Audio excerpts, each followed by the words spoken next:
TDP కూటమి పార్టీలు సాధ్యంగాని హామీలు ఇస్తూ ప్రజలను మోసం చేస్తున్నాయని ప్రజలు గమనించాలని ఎలమంచిలి మున్సిపల్ చైర్మన్ పిల్ల రమాకుమారి సూచించారు.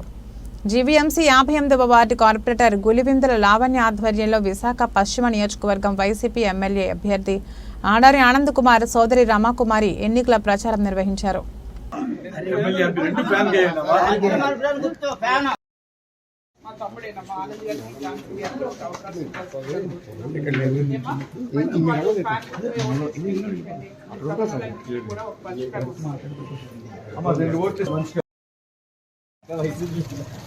అదే మన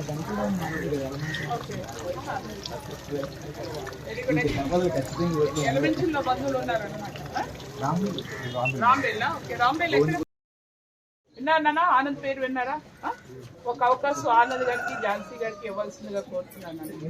ఎందుకంటే మంచి కార్యక్రమాలు అన్ని చేయగలిగే సత్తా ఉన్న వ్యక్తి, ప్రజల్ని మోసం చేయలేదు. గెలిపించారు అంటే పని చేసి చూపిస్తాడు. గెలిపించక ముందే చేశాడు, పని చేశాడమ్మా. వెస్ట్ లో 15 ఏళ్ళు ఐడియా ఉందా? ఐడియా లేదా? ఒకసారి ఇగో ఈ డెవలప్మెంట్స్ అన్ని చూడండి. ఆనంద్ చేసింది.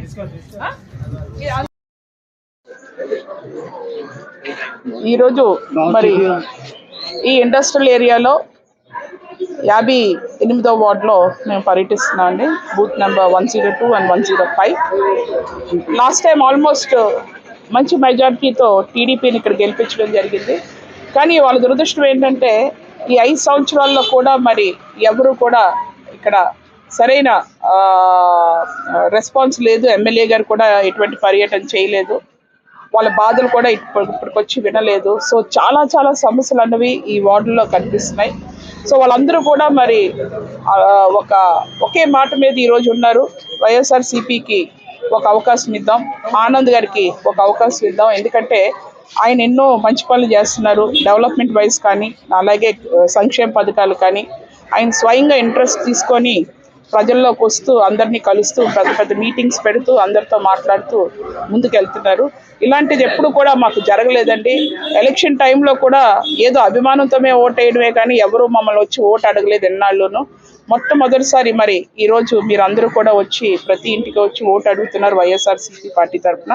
తప్పకుండా మేము ఒక అవకాశం ఆనంద్ గారికి ఇస్తాం. మేము కూడా ఆనంద్ గారు చేసే ఈ సంక్షేమ పథకాలు కానీ డెవలప్మెంట్లో మాకు కూడా మరి అవకాశం ఇచ్చి మాకు కూడా మంచి డెవలప్మెంట్ చేయాలని చెప్పి కోరుతున్నామని చెప్పి ప్రతి గడపకి వెళ్ళినప్పుడు కూడా చాలామంది ఈ విషయం చెప్తున్నారు.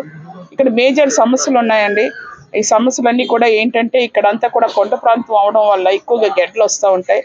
ఈ గెడ్లన్నీ కూడా మరి సరైన కన్స్ట్రక్షన్ లేక మరి ఇప్పటి వరకు కూడా అవి ఇళ్ల మీదకి వచ్చేస్తున్నాయని చెప్పి ఒక కంప్లైంట్ అన్నది వస్తుంది. ఎన్నిసార్లు కూడా పాత ఎమ్మెల్యే గారికి చెప్పినా కూడా మరి సమస్య తీరలేదు.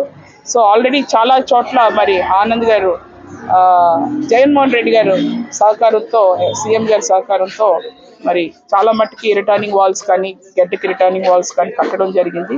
ఇప్పుడు కూడా ఆనంద్ ఎలక్ట్ అయిన వెంటనే అవకాశం ఇస్తే ప్రజలు తప్పకుండా మరి ఈ సమస్యలన్నీ కూడా వితిన్ 2 yearsలో ఈ సమస్యలన్నీ కూడా తీర్చినందుకు మాకు అవకాశం ఉంది. కాబట్టి ఒక అవకాశం ఆనంద్ గారికి అలాగే ఝాన్సీ గారికి ఇద్దరికి కూడా ఫ్యాన్ గుర్తుపై ఓటేసి గెలిపించవలసిందిగా ప్రజలు కోరుతున్నారు.